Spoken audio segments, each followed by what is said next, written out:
कात्रजमध्ये 17 वर्षीय तरुणाची निर्घृण हत्या, किरकोळ वाद आणि थेट कोयत्याने सपासप वार। पोलिसांनी जे केलं त्यांनी गुन्हेगारांवर वचक बसेल। पुण्यात पुन्हा एकदा कोयत्यांचा थरार पाहायला मिळालाय। अवघ्या 17 वर्षांच्या मुलाचा भर रस्त्यात पाठलाग, त्यानंतर डोकं, चेहरा आणि हातावर सपासप वार आणि काही क्षणातच त्या तरुणाचा जागीच मृत्यू झाला। या घटनेनंतर पोलिसांनी जी कारवाई केली त्याचं सगळीकडे कौतुक होतंय। नेमकं असं काय घडलं की तरुणाची भर रस्त्यात हत्या करण्यात आली? पोलिसांनी नेमकी काय कारवाई केली याचा सविस्तर आढावा या व्हिडिओतून आपण घेणार आहोत। त्यासाठी हा व्हिडिओ शेवटपर्यंत पहा आणि टाइम्स नाऊ मराठीला लाईक, फॉलो आणि सबस्क्राइब करा।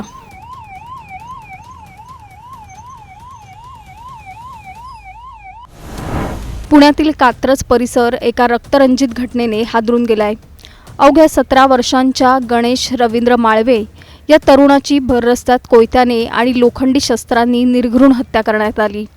या घटनेने संपूर्ण परिसर हादरून गेलाय। नागरिकांमध्ये भीतीचं वातावरण निर्माण झालंय।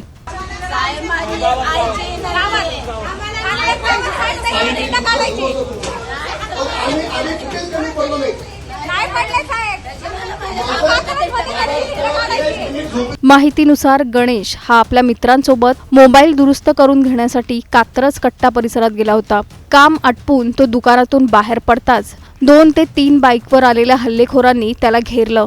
त्यांच्या हातात कोयते आणि लोखंडी हत्यारं होती। अचानक झालेल्या हल्ल्यामुळे गणेशने जीव वाचवण्यासाठी धाव घेण्याचा प्रयत्न केला, मात्र आरोपींनी त्याचा पाठलाग केला आणि डोक्यावर, चेहऱ्यावर तसंच हातांवर सपासप वार केले। रक्ताच्या थारोळ्यात पडलेल्या गणेशला तातडीने भारती रुग्णालयात नेण्यात आलं, पण डॉक्टरांनी तपासणी करताच त्याला मृत घोषित केलं। या घटनेने कुटुंबावर दुःखाचा डोंगर कोसळलाय।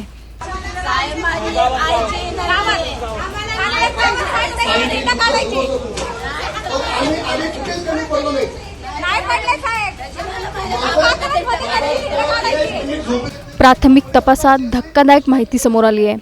सुमारे 3 महिन्यांपूर्वी गणेशचा एका आरोपीच्या बहिणीसोबत किरकोळ वाद झाला होता। त्याचाच राग मनात ठेवून आरोपींनी बदला घेण्याचा कट रचल्याचा संशय पोलिसांनी व्यक्त केलाय। एका छोट्या वादाचं रूप अखेर थेट हत्येत झाल्याचं चित्र पाहायला मिळालंय। भारती विद्यापीठ पोलिसांनी या प्रकरणात 7 जणांविरोधात खुनाचा गुन्हा दाखल केलाय। त्यापैकी 4 आरोपींना अटक करण्यात आली आहे।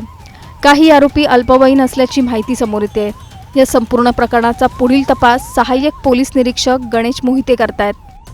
दरम्यान या घटनेनंतर पोलिसांनी कठोर भूमिका घेतली।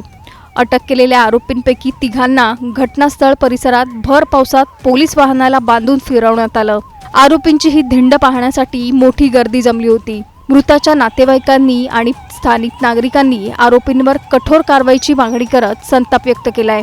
आरोपींना घटनास्थळाचा पंचनामा आणि तपासासाठी नेत असताना मृत मुलाच्या आईने संतापाच्या भरात सर्वांसमोर आरोपींना चपलेने मारहाण केली। या घटनेचा व्हिडिओ सोशल मीडियावर मोठ्या प्रमाणात व्हायरल होतोय। एका बाजूला पोलिसांच्या या कारवाईचं अनेकांनी स्वागत केलंय, तर दुसरीकडे अशा प्रकारच्या कारवाईवरही चर्चा सुरू झाली आहे। पुण्यात गेल्या काही महिन्यात कोयत्याने हल्ल्याच्या घटना सातत्याने समोर येत आहेत। त्यामुळे शहरात कायदा आणि सुव्यवस्थेबाबत पुन्हा प्रश्न उपस्थित होऊ लागलेत। तरुणांमधील वाढती हिंसक प्रवृत्ती आणि किरकोळ वादातून थेट जीव घेण्यापर्यंत पोहोचणारी मानसिकता ही चिंतेची बाब बनली आहे। एका छोट्या वादाची किंमत एका 17 वर्षांच्या मुलाला जीव देऊन चुकवावी लागली, पण अशा घटना थांबणार तरी कधी? कोयता गँगची वाढती दहशत रोखण्यात यंत्रणा अपयशी ठरते का? आरोपींची धिंड काढण्याची कारवाई करून गुन्हेगारांवर वचक बसेल का? तुमचं या घटनेवर नेमकं मत काय? आम्हाला खाली कमेंट करून नक्की सांगा आणि चॅनलला सबस्क्राइब करा।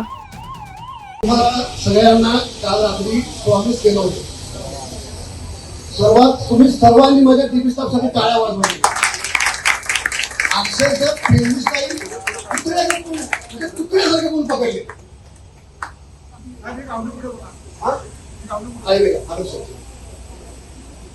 म्हणजे माझा टीव्ही स्टाफचं कौतुक करावं त्याला कमी आहे। काही अशी शिक्षा जर कुणी दिली तर मी नोकरी सोडून जातो। त्याचा पूर्वी पण तुम्ही कधी बघितलं नसेल नाही, ह्याच्या नंतरही बघतो मी.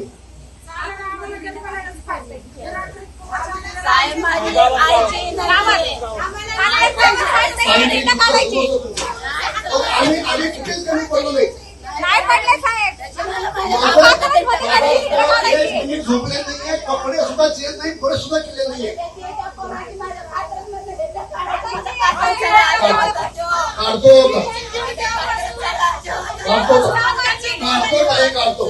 आणि तुम्हा सर्वांना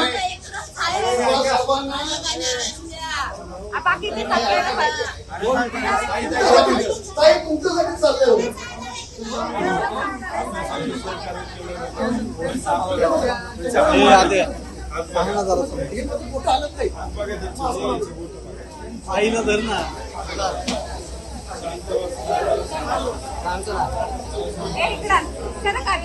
आणि मी तुमच्या सर्वांचं पण खरंच कौतुक करतो. तुम्ही छान आम्हाला धीर दिला, तुम्ही आमच्यावर विश्वास दाखवला आणि आम्हाला सहकार्य केलं, त्याबद्दल तुमचं सुद्धा खूप खूप कौतुक.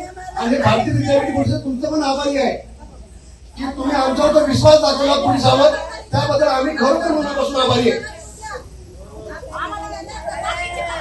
अजून आम्हाला वेळ द्या, अजून 2 वॉन्टेड आहे, तुम्ही आम्हाला वेळ द्या, आम्हाला त्याला पकडू द्या. करतो.